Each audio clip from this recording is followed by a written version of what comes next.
Welcome to Never Too Late, Real Stories of Reinvention. I'm Eric Cooter, and on each episode of NTL, I sit down with people who've taken a leap, or changed directions, or found meaning in unexpected ways and the unexpected things that happen in life. These are stories of hope, resilience, and courage. And these stories remind us all that no matter where we are in life, it's never too late to begin again. Yeah, I am just so overjoyed and happy to have the guest that I have with us today. Her name is Liz Benditt. Liz was a senior marketing executive with 25 plus years experience. She has an incredible story. I can't wait to have her share some of the things that she's done and doing and survived. But she's a survivor of, correct me if I'm wrong, 6 different types of cancer over a period of 15 years. Yeah, I'm really good at it. Yeah. I want to hear more about how your struggle, but also the wonderful way that you're serving those who are also suffering from and fighting cancer. She's a founder, president, and CEO of an amazing company. I can't wait for her to tell you about it. It's called the Balm Box. I didn't realize this when we first met, but you surprised me. You're a marketing professor at the University of Kansas School of Business? Yeah. How cool is that? That's so cool. My undergrad was in business administration. I loved marketing and a lot of the work I've done over time. So, and you're a public education advocate. Is that correct? Wonderful. Huge fan of public education. Oh, me too. This is going to be fun. All right. So just kind of jump in here. Liz, thank you again for being on the show. We're really grateful. Your story is an amazing one, and I know that you'll be encouraging to the guests that listen today.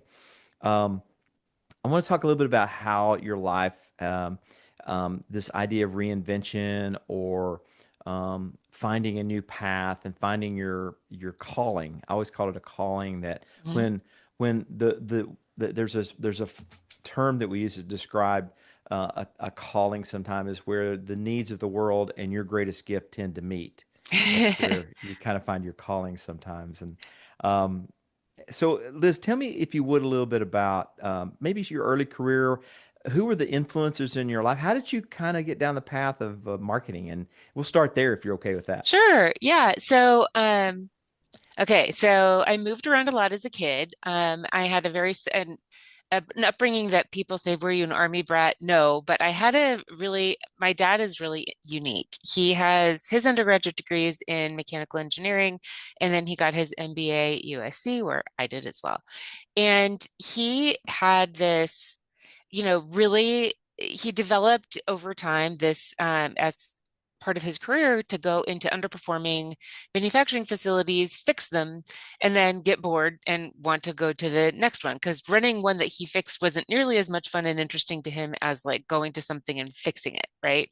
And so each of those, processes were generally about 3 to 5 years, and we moved as a family about every 3 to 5 years. And so you can there are different ways to handle that as a growing kid. And I, as a natural extrovert, have just learned to be able to walk into a room and make friends, right? Like, you just kind of, and do that. My brother, opposite, he learned how to entertain himself, right? Like, you just kind of, you go down different paths.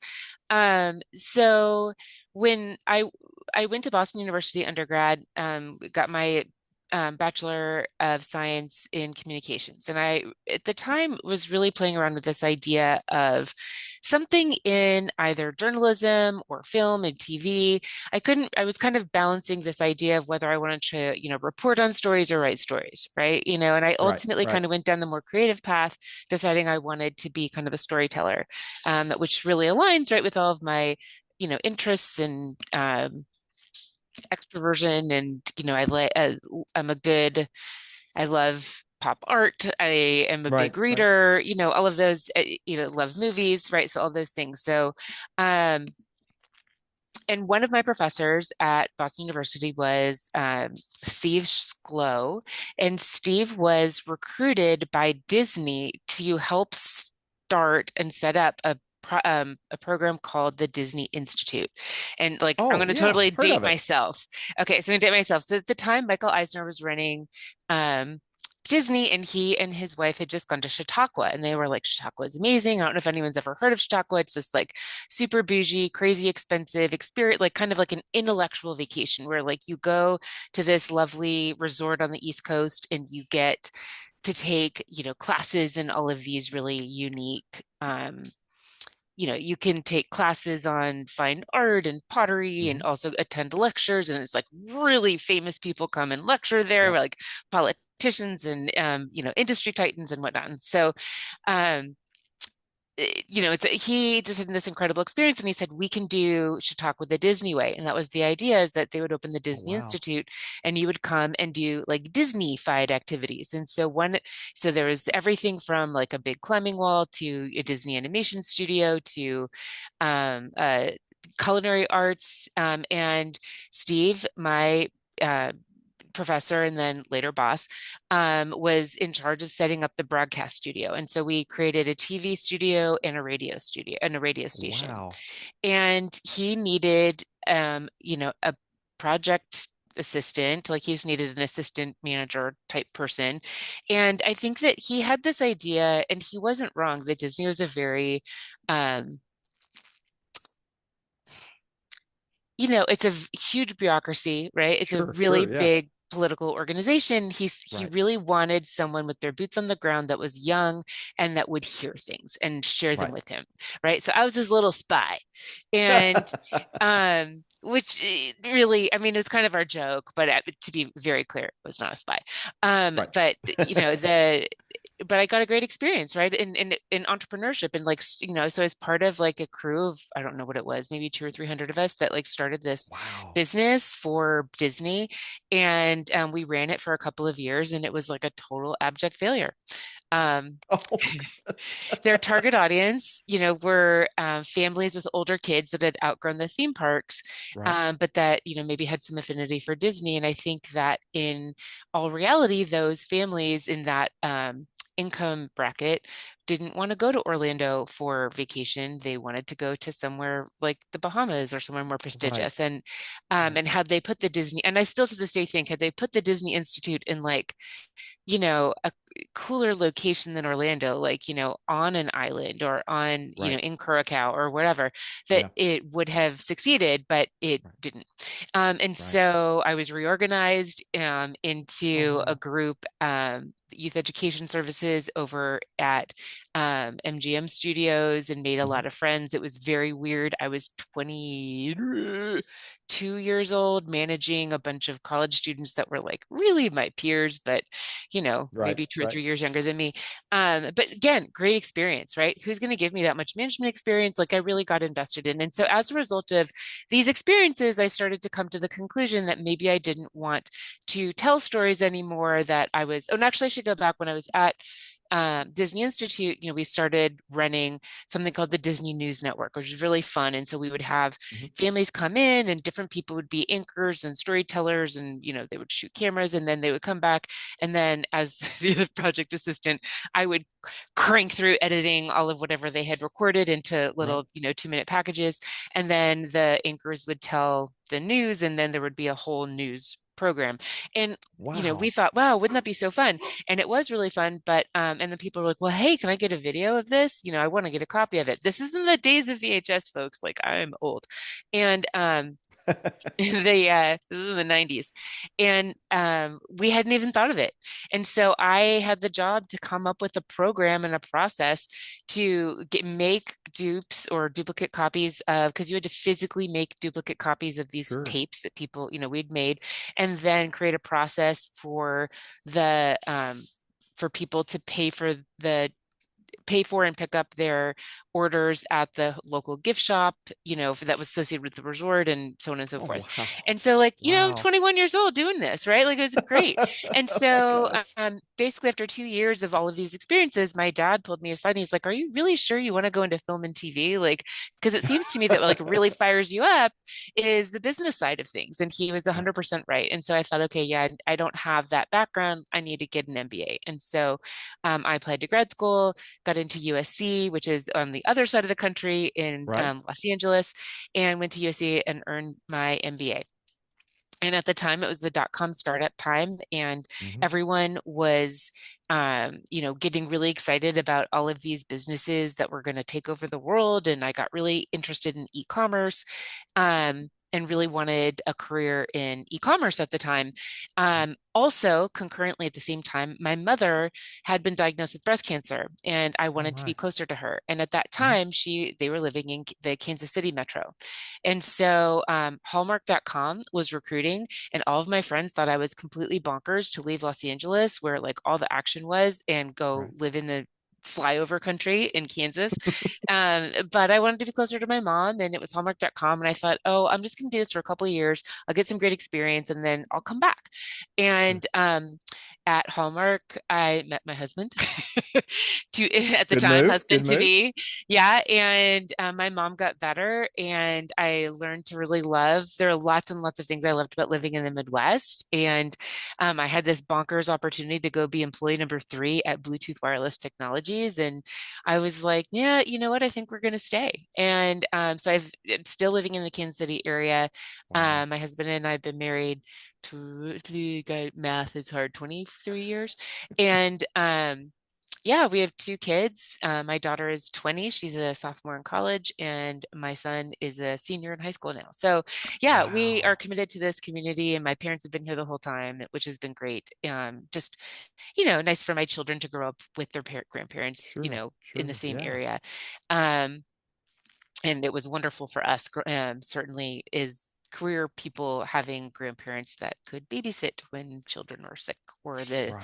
nanny is off, or all those fun things. So And that's how I so got into marketing. and so many of us are kind of like, disconnected from that broader family. It's great For that you were sure. able to No, do it's a that. huge, Yeah. huge part of my life story for sure.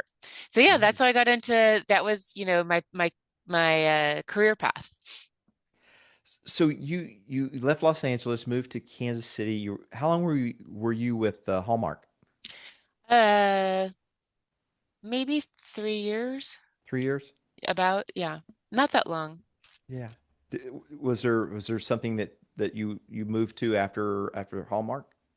Yes, when I was at Hallmark, one of I don't want to go too deep into this, but when I was No, at no, I Hallmark, got you. Yeah. so Hallmark is not a traditional franchise, but it operates much like one. Hmm. And so at the time, I was working in their direct marketing group, and my responsibility was to help get these individual stores the ability to do local promotions using the Hallmark email list. And Okay. email marketing was like a really tricky at that time, because individual stores would collect email addresses from the people that shopped there, and then put them into their own little database. And then individuals would be opted into the Hallmark corporate email through various ways. And then they would opt out of one, but thinking that they were opting out of all Hallmark communication, Sure. right? Or opting into all Hallmark communication, and those things didn't talk. And Gotcha. so my job was to create a program for them to talk, and I did. And I was really proud of it, and it was going to launch in, like, I don't know, June or July of 22. And because that's when, and I left in May to go get married, got back from my honeymoon, and for various political reasons, that program was canceled, and I was Oh, mad. wow. And I'd been Wow. working on it a really long time, and I was heartbroken. Like, I just took it really personally. And I think now, however many years, 23 years later, it was kind of dumb. I could have gotten over that, but I didn't. Those were the times where it was a buyer's market if you were looking for a job in e-commerce. And so I Yeah. posted my resume to, I don't know, one of those online tools, I forget. And within a month, I had multiple job offers, and I chose the one at Bluetooth, because it Oh, was wow. Okay. international, which I had not Oh, done before. yeah. And I thought that would be really cool. Employee number 3, like, it was true, like, startup. Wow. So that startup, that entrepreneurial spirit's been with you for a long time. Yeah, Um, it has. yeah. Yeah. It has. Um, Yeah. it took a lot of. I always think when you're making a major cross country move, my wife and I did that 3 years, 5 years ago. We actually left Florida, where we loved Florida. We lived in Florida for almost 20 years, and I accepted a call out in Oklahoma City. Mm. I've never lived west of The Mason-Dixon line? I don't Well, know. yes, Yeah, west right. of the Yeah. Mississippi. I've never Yeah, lived right. west, Yeah. so That's a that was different quite a. cultural shift for sure. Oh man, like you wouldn't believe. So I can imagine, I wouldn't call it courage for me, but that is courageous to, especially at that age, to make that kind of major change. So you went from the East Coast all the way out to the West Coast, did your master's, and then you came back to Kansas, right? Is Yeah. that? And I've been in Oh Kansas ever wow. since. Yeah. Yeah, wow. That was very courageous to do that, especially at that age. Um, and I get that. I get that. In my mid 20s, I moved to Orlando myself. So when you started talking about, I got to go back for a second. When you talked about Sure. Chautauqua, I have Yeah. a connection there. In that some friends of mine actually went up and did some of those courses and things up there. Oh, fabulous. And so Yeah. yeah. So I'm like, oh wow, that's pretty interesting. So anyway, Yeah. I didn't mean to take us back that far, but I just thought that No, was that's interesting. okay. Yeah, Had to no, share that. I've always wanted to go ever since my I Disney never Institute have. days. I've never have either. Yeah. Yeah. Wow. So, all right. So you're doing what you're doing now with Bomb Box. We're going to get to Yes. that. Yes, Um, and this whole thing is what we're talking about is you're at different stages of life and you're making transitions and changes. And sometimes things happen to us that we're not expecting. I can talk for myself about a sure. couple things, Yeah. but you've absolutely have multiple things. If Yeah. if we're looking at their move to Kansas and Hallmark, there was I'm trying to get a sense of was it within a specific amount of time where you first discovered your first diagnosis with No, my cancer, first or diagnosis was much later. So I was it got okay? married in 2022, and we had our first child in 2025, Mhm. and our second child in 28. And my Okay. first cancer was diagnosed in, I'm sorry, did I say 28? I meant You did. 2008. That's Sorry. that's all right. I'm sitting here. 2005. I'm I'm old. calculating, going. Yes. Wait a So that those minute. numbers don't work, right? Yeah, that Right. math ain't mathin'. Right. Okay. Sorry. So married in 2002, had my first child in 2005, and then 2008, and then 2009, roughly a year after my son was born, I was diagnosed with melanoma. Oh And it was wow. one of those things where, like, I was at the pool with my parents. It was over the summer. Um, the whole family was there. My son was about 1 year old, and at that time, babies, like, they cuss his conk out, Right. and so my son was sleeping on me, and I now this is baby number two, and that they're growing out of those naps, and he was just sleeping on me, and it was very sweet. But it was really hot outside, and I was trying to kind of stay under the shade and hold him at the same time, and I was just in this very convoluted position. I say that because my thigh ended up basically in my mom's face. And my mom was just looking at my thigh, and she did not like the look of a particular mole on my Okay. leg. And she Right. kept saying, "This doesn't look right. You need to have it checked out." And at the time, I moved on to a different job. At that point, I was VP of marketing at a commercial finance company called Multi-Service. Mhm. And I was busy. I Oh had a yeah. lot of travel. I was really busy. I was managing a department. Like, I didn't have time to go to the dermatologist because my mom didn't like a mole on my leg. I had freckles everywhere, just whatever. I blew her off. Yeah. And but my mom did not stop. Like, she was adamant that that needed to get checked out. And she was like emailing me and texting me and like offering to make an appointment. Like, she was, and just to get her off my stupid back, I made the dang appointment. And it I, turns out I'm it was I'm sh I'm melanoma. nodding my Yeah. head yes because Yeah. I will talk in a minute, but go Mhm. ahead. Go ahead. Yeah, so mom saved my life. And it's really scary. This is one of those things where they tell you, well, either it's spread to your lymph nodes and you'll have less than a year to live. When if it hasn't spread to your lymph nodes, like, just wear more sunscreen. Like, those are the choices. Oh my gosh. It's and I have a 1 and 3 year old at home. Like, this is not, I like, Can y'all be a little more specific with me? You know, yeah, those are the options. They were so broad. wow. There's nothing in between. And so yeah, so went into surgery, and luckily it hadn't spread. I was fine. Go back to your life. I became a sunscreen, like, as my daughter says, I am the sunscreen Nazi. Until she decided at roughly around 12 or 13 that she absolutely needed to wear a bikini I would be like, get them covered as much as possible, swim Yep. shirts, the whole 9 yards, swim shirts, hats, until my daughter flat back. And our deal has always been, even now she's 20, one sunburn. I want that swim shirt on the rest of Yep. the summer. Like, Yep. and she also has taken on, uh, the role of sunscreen Nazi, which I'm quite Good. proud Good of. for her. Yeah. So that was cancer number one. It was shocking. It was scary. I had a lot of side effects. The treatment for that one was simply surgery. Hmm. But I have still to this day like a chunk of leg missing because they have to go so Oh deep my. to Yeah. make sure they've clean margins. So, but I'm fine, I move on. And then Yeah. less than a year later, I went in to get my annual mammogram. I started them early because my mom was a breast cancer survivor.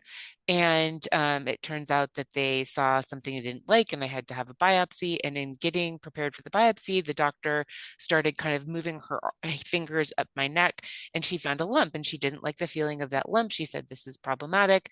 Let's just take a peek, see what's going on here." Hmm. And at the time, whatever was going on my breast was a nothing burger, but what was in my neck, that was also cancer. It was Oh thyroid my. cancer. And so I had no symptoms. Wow. Um, there are sometimes when people have thyroid cancer and they have symptoms that lead people to wonder what's going on. And a lot of them have to do with, various throat issues, and I had none of Hmm. them. Um, Wow. and so, yeah, had a thyroidectomy, and went home, and I was feeling kind of numb in my lips, but to got to the point where like I started not being able to feel my lips, and that was one of the reasons to call. They said, there's 800 reasons when you get discharged, and one of them was, hey, if anything's going on with your lips or fingers and you feel any numbness or tingling, give us a call. I called them. They're like, get back here immediately. It turns out I was going into what's called hypocalcemic shock. And so I was in Oh the hospital my. for about 2.5 weeks, until they could figure out kind of a medical regimen to get me off of what's IV calcium. So, yeah, even to this day, my body does not process calcium like a normal human. Whatever was going on with my thyroidectomy, when they took the thyroid out, it like touched what's called the parathyroid glands. Those are the Hmm. glands in your neck that process calcium in the bloodstream. Right. And without calcium, you have no muscle function. And so, if Oh you my don't get enough gosh. calcium, this is what eventually your heart is a muscle, and you Hmm. need calcium for the heart to function. And if you don't have enough calcium, then the heart stops beating and you die. So that sucked. Wow. That was rough. I missed my children. It was shocking to my family. It was, I had different friends and family come and, hang out with me in the hospital because I was also bored.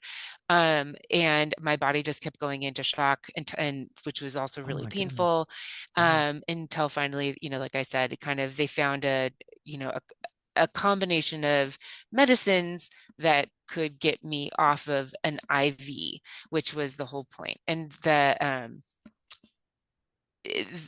those medicines aren't super well um, researched because it's such a rare condition. It happens to less than 1% of patients. So Wow. yeah, I just fall into this like teeny tiny. And so in addition to having to deal with, just not having a thyroid anymore, I was also dealing with all the parathyroid issues. And I just struggled. I struggled a lot. And through that whole Sure. process, one of the things that I was struggling with was I was just exhausted all the time. I felt like I had clinical fatigue, and I was complaining about that to my endocrinologist, and he blew me off, and he's like, "You're a working mom. Working moms are always tired." And I was like, "That's just not, Wow. you're not hearing me when I say Right. like I wasn't this tired when my children weren't sleeping through the night. Like something is wrong." Yeah. So in my head, I fired him. And I found a new one. And in the middle of all of that, I also, at that point, you just become more open. Like you're just desperate, right? To try Yeah. something that's Right. gonna, like, I knew something was off. And so I went to this help med spa lady. Did have an MD, and she looked at my blood work, and she said, I think that maybe you might want to try to quit gluten, just see if that like helps at all. Right. And she put me on a whole bunch of other stupid things that ended up the end of the day not working. But the gluten was a find, and by kicking gluten, I felt like I woke up. That like I felt better. And I Wow. started running with a girlfriend, and that turned into like now, even to this day, like a, more than, what is it, a 12-year friendship with a group of runners. They're my best girlfriends in Kansas City. We call ourselves the squishes, which is so silly, but whatever.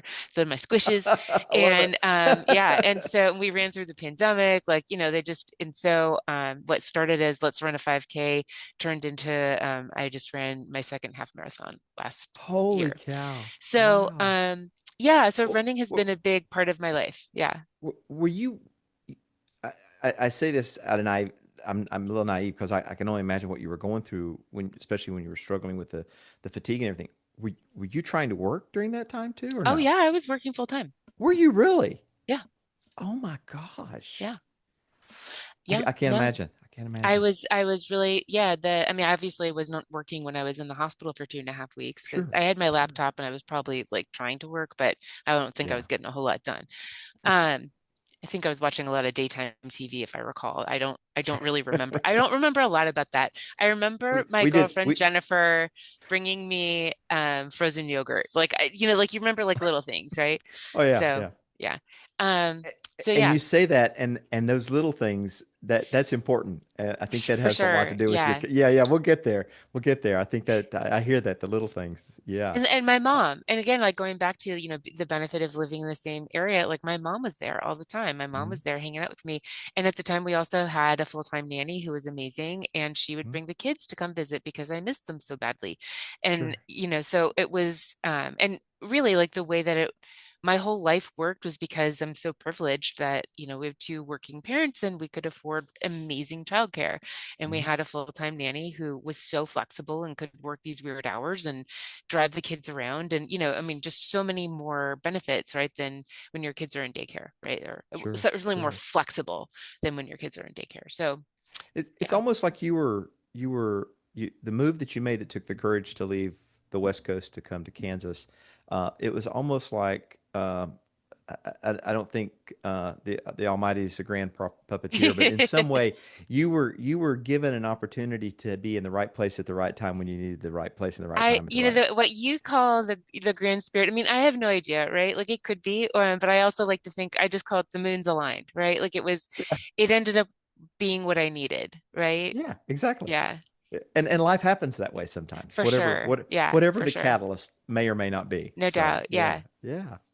Wow. So okay, so So now yeah, you've gone so through that those was two things. cancer Go ahead. number two. Yeah, and then Yeah. cancer number three was a couple of years later. At that point, I was besties with my dermatologist, who you get naked with 4 times a year to look at every inch of your skin. It's a very, very humbling experience. I, Very trust me, important. Everyone should do it. I I understand that personally, and I am an advocate like you. Get out there and Yeah. do it, folks. Yeah. Um, and she was and she found a lesion on my nose. It turns out it Mhm. was basal cell, and she sent me to the plastic surgeon in her practice, who said, "Well, I'm going to make a cut from the top of your nose, and it's going to follow the laugh lines on your chin, and it's going to go all the way to the bottom of your chin, and that's how I'm going to like rearrange the skin on your face to cover the hole in your nose that will have to happen because we have to remove, the cancer." And I was like, well, so I'm going to have a giant C-shaped scar on my face. And he goes, yep. When do you want to schedule your surgery? And I was like, well, let me just think about that.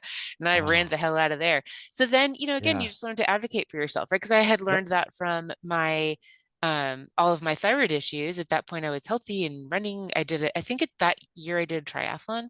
So like I was like, well, this isn't a fast growing cancer. I have a minute to explore. Let's see Hmm. what other options are out there. So I talked to other plastic surgeons, and I found one that was going to do this like bonkers surgery where he was going to cut a hole and, cut out the cancer, obviously, and then draw a line around just the very edge of my nose, and then stretch out the skin around it, cover it up, and let the skin stretch on its own for, I think it was like a week or 10 days. It was a while that I was walking around with this giant patch on my nose. Hmm. And and then come back and have it closed. And at that point, then you would not have to rearrange the skin on the face. You could just close it where he had opened it. Sure. And so it was a very, very painful experience, but I was totally worth doing to preserve like the integrity of my face. And that, Sure. again, you learn to advocate for yourself. And that also, medicine is as much art as science, right? Like every doctor is going to have a different point of view over like the best outcome, and all they can do is kind of work with the information that they have and the expertise that they have. And I was more willing to do a more experimental procedure to protect my face. And Sure.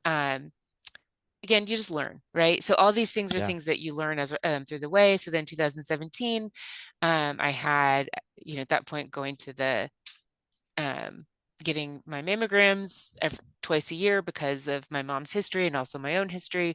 And that was when my first breast cancer was diagnosed. And I had, but luckily it was caught quite early. I could get away with a lumpectomy and radiation. And so had my lumpectomy surgery, went into radiation. And, here in my first appointment in the radiation oncologist office, there are all these women that are like 30 years older than me, all these old biddies and me. And so then I go in and she sees me and she's like, "You're so young, you're so healthy. This is going to be no big deal. Like you're going to sail through treatment, no problem." I'm like, "Okay, great." So no changes. I can keep running. I can do, all of my exercise. I can, Sure. go to work. She's like, "Yes, don't plan on anything other than it's going to be an inconvenience and we'll get you in and out of here 20 minutes in and out 5 days a week for the next 7 weeks." I'm like, "All right, great." So like I went in just arrogant that this was going to be no big deal. Yeah. So arrogant that all of the side effects that people talk about are for the old ladies. And I was young. I was, my that point, early 40s, like I'm fine. Mhm. And I was not fine. Oh my. Yeah, my skin turned so red that it turned purple and then chunks fell off. They had to stop Oh treatment a wow. couple of times for my skin to heal. I had crushing pain and crushing fatigue. I was not able to work full time. I ended up working part time for most of that. I don't know about the back end of that treatment. Um, in the first 2 weeks, I ran a 10K with my girlfriends, which I think created a lot of friction on my chest, and that friction also rubbed off some skin. So many things that I would have done differently and taken Mhm. care of myself differently had I and gone in with a little more humility, Sure. which I did not.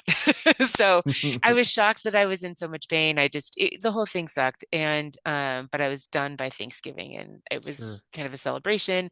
And and my squishes, right? My girlfriends that were so, wanting to do something said, "Let's have a party." And they hosted a finish line party, right? Our joke being that we do a lot of, Right. races Right. together. So it was a Yeah. finish line.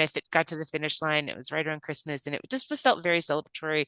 Put it behind me, moving on. And that was really at the time when I had the idea for the Balm Box. So if you go back to that was 2017, and I was really Okay. thinking, it's almost 10 years ago now, that I kept thinking, at the time I needed all these things for my side effects. Like I needed, Right. lotion that beyond Aquaphor, which is really just Vaseline that they give you at the Yeah. hospital. And I wanted, so then, me being me, I was like down the rabbit hole on the interwebs trying to reading medical papers that I have no business reading, telling me about like pain um for burn victims, or treatments Hmm. for burn Hmm. victims. And one of the things that I learned and read about was that it's really, really hard. Pain management is hard because what I might Hmm. rate on a scale of 1 to 10 a 7, you might rate an 8 or a Right. 9 or a 5, Right. right? And so it is subjective on some level.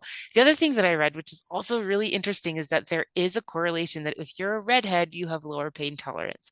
So I don't know if, and I'm I a can see redhead, that. Yeah. so Yeah. I don't know if My that, mother's I a mean, redhead, or was. My yeah. late mother is. So Yeah. I Was. was just, so lots of little kind of nuggets that I learned. And my radiation oncologist is amazing and like really open to me trying all these different things, but they weren't things that necessarily she could give me. So I found this like burn balm that had the highest concentration of calendula oil in it, which was something that was I found in one of my, rando Wow. research papers, and Yeah. it worked. It made such a difference. And I was like, "Why are you giving Aquaphor? You could be giving away this Right. $40 an ounce stuff." And Right. she's like, "That's amazing." She took pictures of it. Like it was, realizing that there were things I could do to help myself feel better. I was constantly trying to go to work. I was at that point VP of marketing at a commercial transportation company Right. called Aero Manufacturing. And I was still to go to board meetings. I was to go to, executive leadership meetings. Wow. And it was all men. I was the only woman. And I was trying to like manage my pain without meds because I needed my head to be clear. Sure. And so I would have ice packs in my clothes, but then they would leak through. So then I would have to wear like really heavy clothes so that that you could hide the leaks. And Right. just all of these so that I basically didn't want to draw attention to my boobs, right? Like Sure. it's awkward. And I just was like, where's the ice pack that's not going to leak through my clothes? Where's the, like where are all these tools? And it was just really, really hard to find. And so that was really with the idea. And I bought the URL radiationrelief.com because I was like, where is this stuff? Oh, and you need Right. Right. aluminum free deodorant. That's the other one that was like part of our joke with me and I had a whole text chain about trying out like 8 billion different aluminum free deodorants Sure. from Whole Foods at the time. And spending like I think I spent somewhere around $600 on stupid deodorants until I Oh found my one that actually gosh. in fact prevented sweat, right? Right. And and so and again, I'm so privileged that I could afford to do that, right? Like Right. Right. other women absolutely can't do that. And so I monkeyed through it. I got through it, but I was just shocked that it was so hard, right? Because I went in with these expectations that it was going to be a no big deal. It was going to be like getting an X-ray 5 days a week, and found out that I was in a lot of pain and suffering. And my team at the radiation oncologists were amazing and super helpful and supportive. But at the end of the day, there's, really all they can do is write you prescriptions for Vicodin, and I didn't want to be brain Right. dead all day. Yeah. So that's the challenge. So yeah, as I s- and I didn't share this with you earlier. Maybe I did. Nowhere close to what you dealt with, but I identify with the pain and dealing with. I found out I had basal cell carcinoma that went untreated for a year, Oh and gosh. when they did the surgery, I had a hole in my back that was that big for Oh months, gosh. and nowhere Ouch. close to your situation. But Yeah. I'm just trying to. What I'm saying is I understand that and the pain and the self doctoring that I had to do, Yeah. and I went to Dallas for a month's worth of training to be type rated in a jet, dealing with a hole that big in my back. Ouch. And then Ouch. they found Ouch. three others. And of Ugh. course, it's all good and it's all gone. But when I hear this, what I hear and kind of maybe you can confirm with me is you didn't allow you endured some extremely difficult, painful, unimaginable health issues in your life. You went through that, not, but you didn't just go through that. The entrepreneur in you, and the person who obviously has care and concern for others, your squish group, is that right? Yeah. That was born into that group. But you Yeah. you you took that sense of service and dealing with what you had to deal with, and you didn't stop there. No. And it's born into this work of love and retail, but Yeah. a work of Yeah. a love and care that's the Balm Box. And you Yeah. touched on that a little bit. Can you talk to the audience a little bit about Balm Box? And you've kind of gotten us where that emerged from, but how did you go from the URL that you bought, and I've got these ideas about these great things to I need to do more. Can you talk about that and talk about Balm Yeah. Box? Yeah. So I mean, everything, it ties into time in life, family, all that good stuff. And so I thought about being an entrepreneur in 2017. Um, but I also wanted to get my life back, right? I wanted to just Hmm. like be normal. And so I did. And I started, but in all of my very meager free time, I started thinking about what that would be and what that business model might look like. And ultimately, my husband and I, relied on two incomes. And so to go rogue entrepreneur, that's really scary. That means you got to go down to one income. You got to plan for it. And so somewhere around 2018, we started saving and saying, okay, well, let's practice living on less, and Mhm. let's also practice, and I had also inherited a little bit of money when my grandmother died. And Mhm. so we agreed like this was going to be what we lived on for 2 years while I got the business off the ground. And if in 2 years I couldn't get it off the ground, then I agreed to go back to work. That Okay. was ultimately like that was That that was was our that was deal. brave. That was Yes, that was our courageous. deal. And I don't know if you know, there was something that happened in 2020. Yeah, what was that? Yeah, Yeah, yeah, yes. something crazy. So that was the plan. And then part of that plan also kind of like in terms of, aligning timing, that around that time was also when my daughter was going to be able to drive. And so our need for having, at that point our kids were older and we didn't need like a nanny per se, but we did need a driver, right? Because they had Yeah, all their various, after school activities, taekwondo and cello lessons and tennis lessons and volleyball practice and all that good stuff. And so we needed a driver. And sure. so we joked that, our nanny was really a chauffeur. And so yeah, our kids had a chauffeur. I know. It's not in that, but like it's in her car. It's not like, she had Right, right. it wasn't like a A black Range Rover or vehicle. something. Yeah, no, no, no. And so the our nanny, but our need for, we're kind of weaning ourselves off of childcare. So if we can also get rid of childcare, that also gives us already a huge, income lift, right? Yeah. And so that was the other reason that like it made a lot of sense to wait. Like the plan was to launch in that I could go rogue entrepreneur in 2020. So Okay. my plan was in May of 2020, when my daughter could drive legally herself and her brother, I was going to go rogue entrepreneur. Like that was the timing. So now Wow. think about this. In January of 2020, I had this crazy opportunity. It was dropped in my lap to become a part-time teacher at University of Kansas School of Business. I won't go into Okay. it. It was something connections, Sure, sure, need, sure. whatever. Can you teach a class in the next 2 weeks? So I went part-time with the company I was working with and took on the teaching role. And then the pandemic hit and I got laid off, which was from the contract work. So they paid out my Wow. contract, and I Right. also got to collect unemployment, which was awesome. Sure, And yeah. and then and because I was gonna quit in May anyway, and I got laid off Right. in March. It was awesome. I That's had planned on perfect. this. Yeah. Right. And yeah, and I was off to the races. So then, come March of 2020, I had no more obligation to anything other than teaching, which was part-time and very Mhm. manageable, and getting Balm Box off the ground. So, you talk about like higher calling, and there's some of that, but for sure for me, the moon's aligned, right? The moon's Yeah. aligned beautifully. Yeah. So Yeah. I, at that point, have no more childcare expense. We had been planning for me to go rogue entrepreneur. I got this opportunity to also soften our income blow by, Mhm. teaching part-time at the university, which obviously does not pay as well as the commercial Oh yeah. world, Right. but it's in the something is better than nothing category, right? And Right. and I was off to the races. And I still teach there was a moment for about 2 years while I was getting Balm Box off the ground. There's a fair amount of test and learn, right? Where you kind of set something up and then you have to let it run for a couple of weeks to Right. see what's going to happen. And so the best thing you can do is sit on your hands and just let it run. Right. And it's very hard to do for a tinkerer like me. But it was easier to do when I was also teaching. And so they kept loading me up with more classes.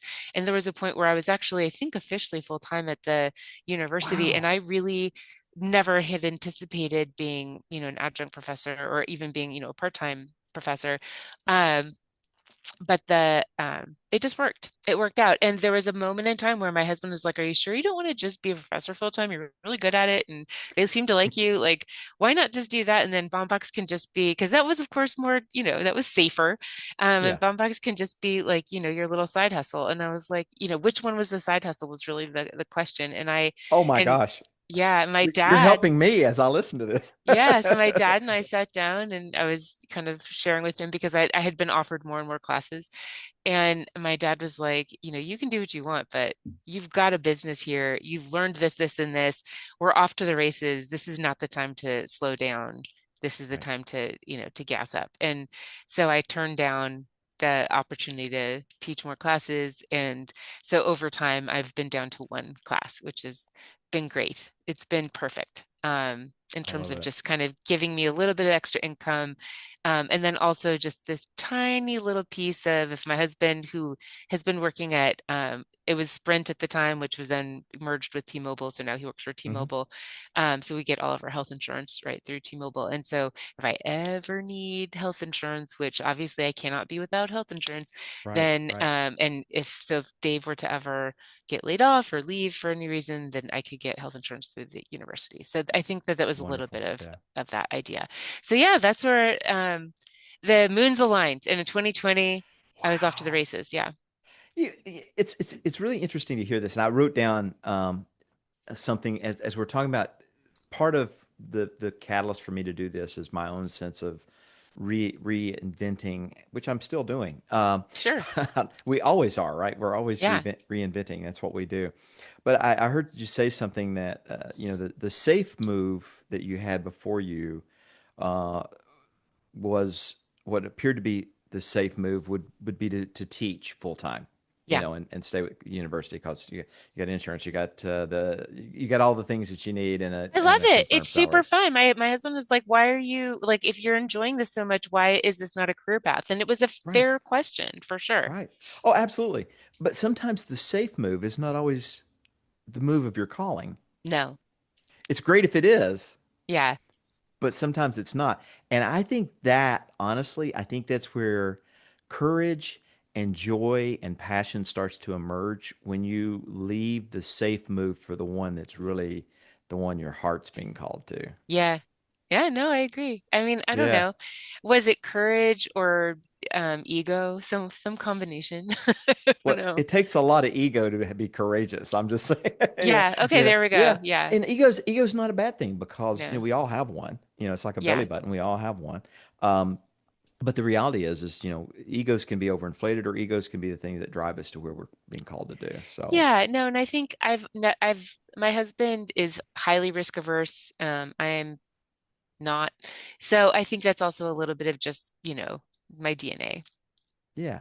Well, it's The good the to have things that. that are riskier are more interesting to me. I think I'll say it that way. And And I wonder, because, we started the conversation with your dad who was, and I have some of that in me as part of all my career, whether it was in retail or working in the church, was the person that goes in and sees what's going on with the system and tries to fix it.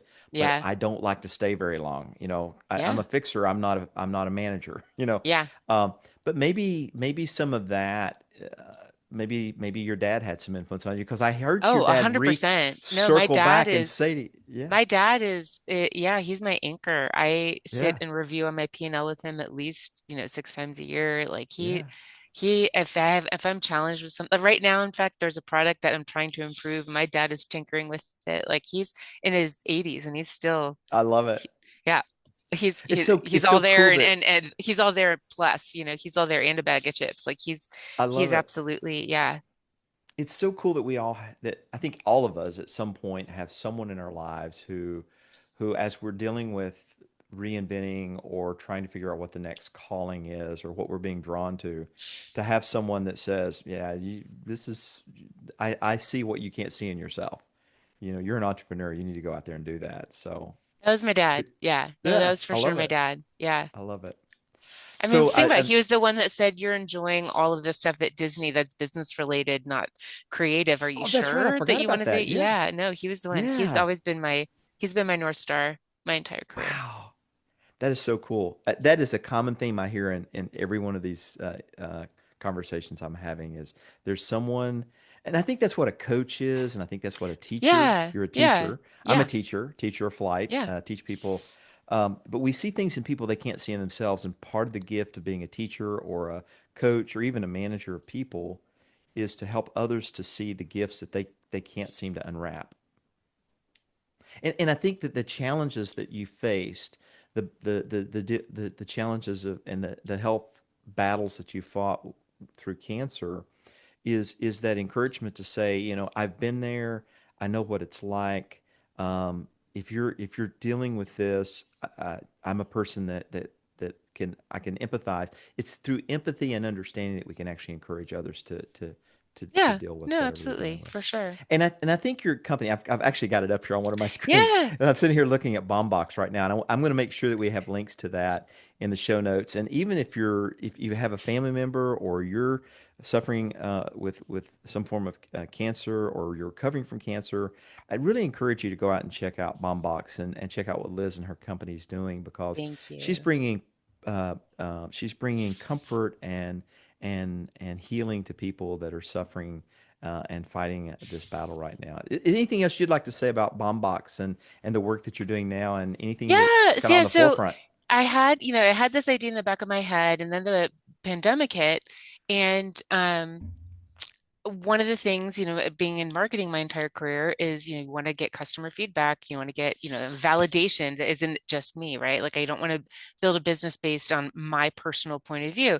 And so I wrote this insanely long survey that went down multiple paths. And if you'd previously had cancer, you would answer questions about your cancer experience and then, rate some items on a scale of 1 to 3, 1 being no, this thing sucks, I don't want it, and 3 being yes, absolutely, things that you might want to need going through treatment. And if you hadn't had cancer, it went down a path saying if you bought a gift for a cancer patient, and if so, what'd you spend? Who'd you buy it for? So on and so forth.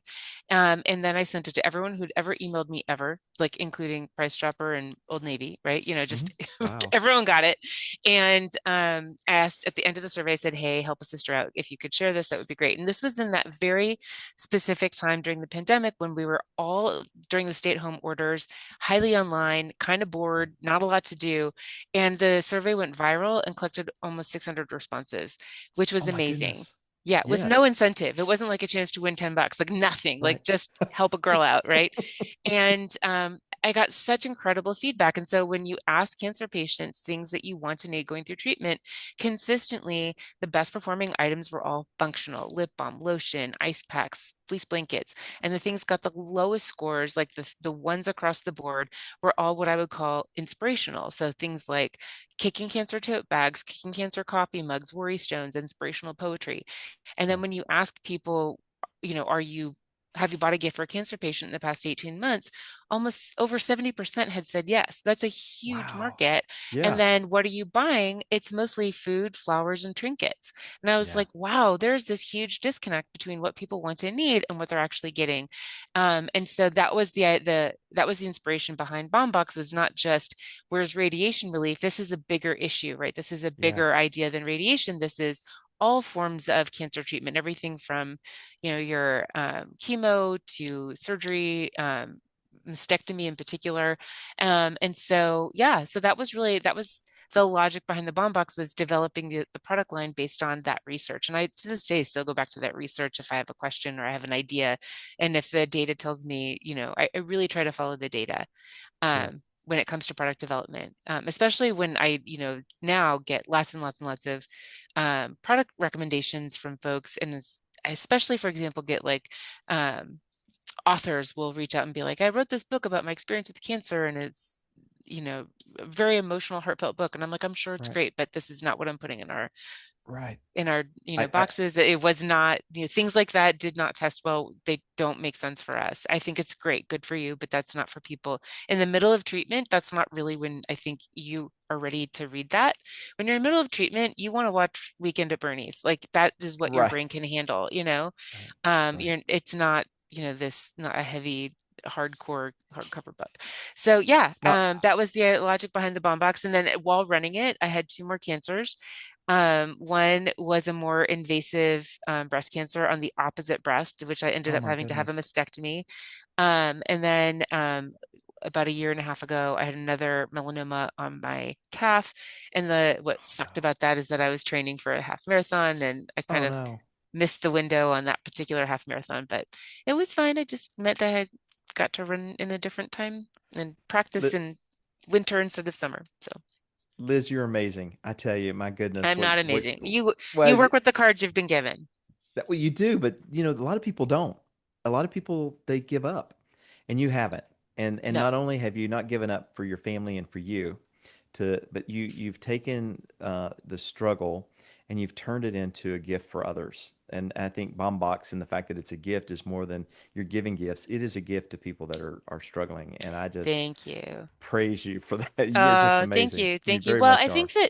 I think that they're also, I follow a lot of different online chat rooms, with various cancer communities. And one thing that I think is a little bit pervasive and problematic are cancer patients that have this perception that the more they struggle, the more pain they're in, the better outcome they'll have.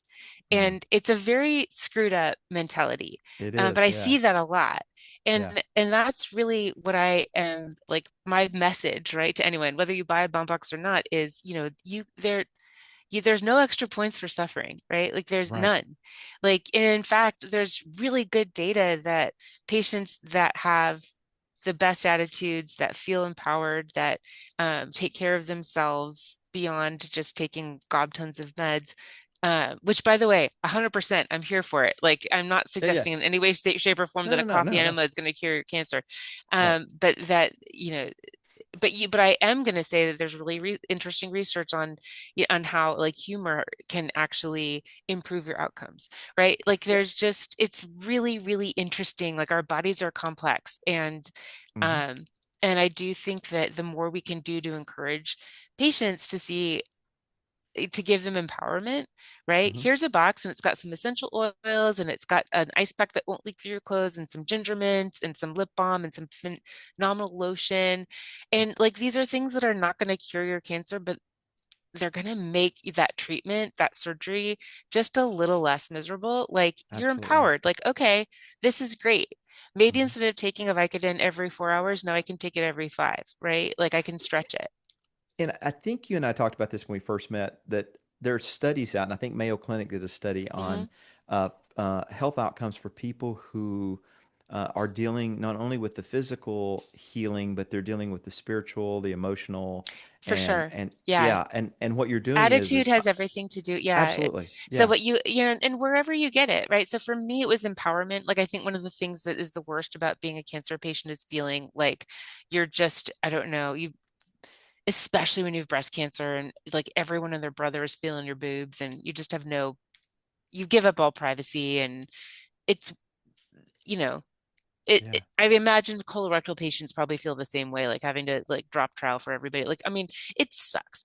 And yeah, the feeling like a guinea pig or a test tube, right? And yeah, so yeah, for me, empowerment was important. If this is one thing I can control, right? Like mhm, that's awesome. yeah, And I think that that's important. And so again, but if others find it through spirituality, fantastic. That wasn't for right, me right, necessarily, but like whatever works, right? right. Yeah. Well, and I think when spirituality can be whatever you need it to be, but I think the fact is joy, comfort, and peace, however it Yes. comes, However it gets and there, for sure. yeah, yeah, and however Yeah. you find that, whether it be a balm that provides some comfort, all those things have Or some combination. Like, no one's right, limited. Try it all, right, right? So absolutely, that's yeah. So yeah, that's my both thought. and Yeah. both Yeah. and Both wonderful. and for sure. Yeah. Liz, I know time is close. I just wanted to take a couple minutes, folks get to know you. I do something called a lightning round, and then I have a final question. Okay, If doke. you got just a couple more minutes, Let's okay? do This it. is the fun Yeah. part, just so folks can get to know you a little bit more. But go check out Balm Box. Liz is amazing. She's quite a joy and an encouragement. At least I know she is to me, and I know she will be to you. So here's the lightning round. Just a few fun questions, if you don't mind. The first one's really easy. Is there a book or quote that sustains you? Uh, I go back to The Handmaid's Tale all the time. Yeah. Don't let the bastards keep you down.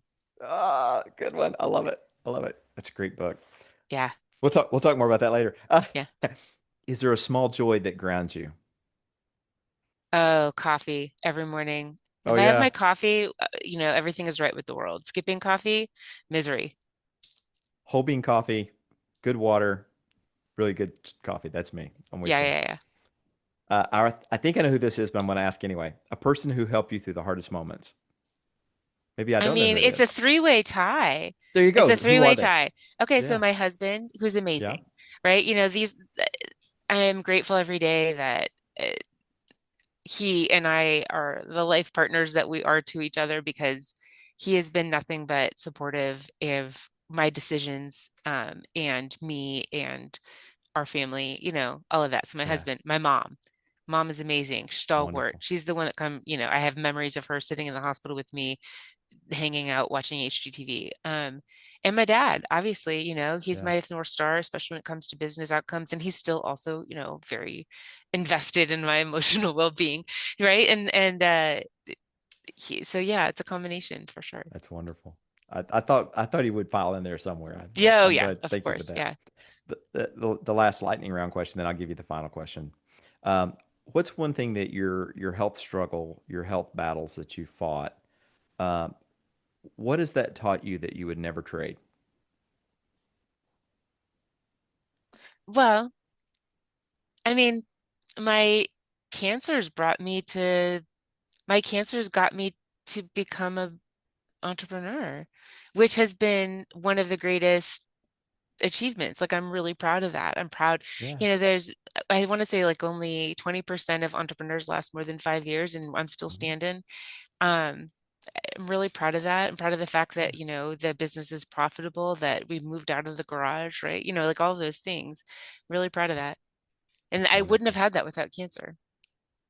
So sometimes the struggles are what gets you where we want to be. 100%. Yeah. Yep. Oh wow. I'm not gonna forget that. All right, here's my last question, and then I'm gonna do a quick ending here. Liz, thank you again. Uh, so you're having coffee with a friend. Maybe it's one of your squish group or someone that you care about. They're in a stage in life where they've dreamed about something their entire life, or they had this desire to do something, and they're having second thoughts, and the safe areas are drawing them to stay in the safe areas. But they're getting ready. They really want to make a decision. They come to you and they say, Liz, give me advice. What should I do? What do you tell them? Well, what are the pros and cons? Tell me why, right? Help me understand what's holding you back. Is it money? Okay, well, let's solve for that. Is it time? Okay, let's solve for that. Is it, support? Okay, are these things solvable? And working through those solutions. That's how I would handle that conversation. Because obviously my my default is go for it. But I also, if listen to my story, I didn't go for it immediately. I spent Mhm. years planning. Yeah. So maybe now isn't the time, right? But let's Yeah. work on solving the what's holding you back. And so for me at the time it was childcare. And it I was like it. both it was the cost of childcare, and also Hmm. just the need for childcare. Yeah. When I was able to shake that, that made, life a lot different. I love that because I love spreadsheets. I'm a very practical person. I analyze. I don't make any moves without Hmm. overanalyzing it. And the thing is I like that a lot. I hear a lot of folks say, some really encouraging things, or they say certain things that really touch the emotion. But I think sometimes what you've said is really what's important is the practicality of what you're getting ready to do. Make sure that you solve the things that are standing in the way. I love that. That's perfect. Thank you for that. I Sure. love it. Liz, I just want to say thank you so much for being a part of Never Too Late. I'm really grateful for your honesty and your generosity and the story that you share, and I'm really grateful for what you're doing out there. I cannot wait to see what happens with Balm Box. I know it's going to do great.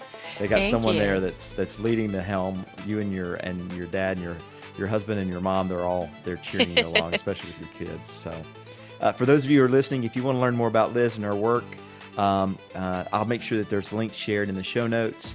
I'll also include links to some of the other things that she's doing. There's some videos out there that she's given me that I'll make sure you have that. I really encourage you to get out there and check out Balm Box and Liz and the work that she's doing. And to everyone listening, thank you for being a part of the NTL community.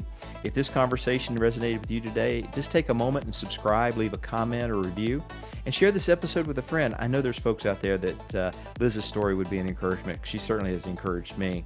Those little small acts of sharing can really mean a lot, just like Liz does with Balm Boxes, is sharing encouragement and comfort to others. You can listen to the podcast NTL Stories of Reinvention on Spotify, Apple Podcasts, iHeartRadio, Amazon Music, and you can also watch full episodes on our YouTube channel. All the links will be in the show notes. We also have a community that's emerging that if you would like that, I'll have a link in there so you can get on and share any comments, thoughts, or your own story that you'd like to share. I want to thank you for listening. Liz, thanks again for being a guest. I really appreciate you. And we'll see you folks next time on NTL. Never Too Late, Stories of Reinvention.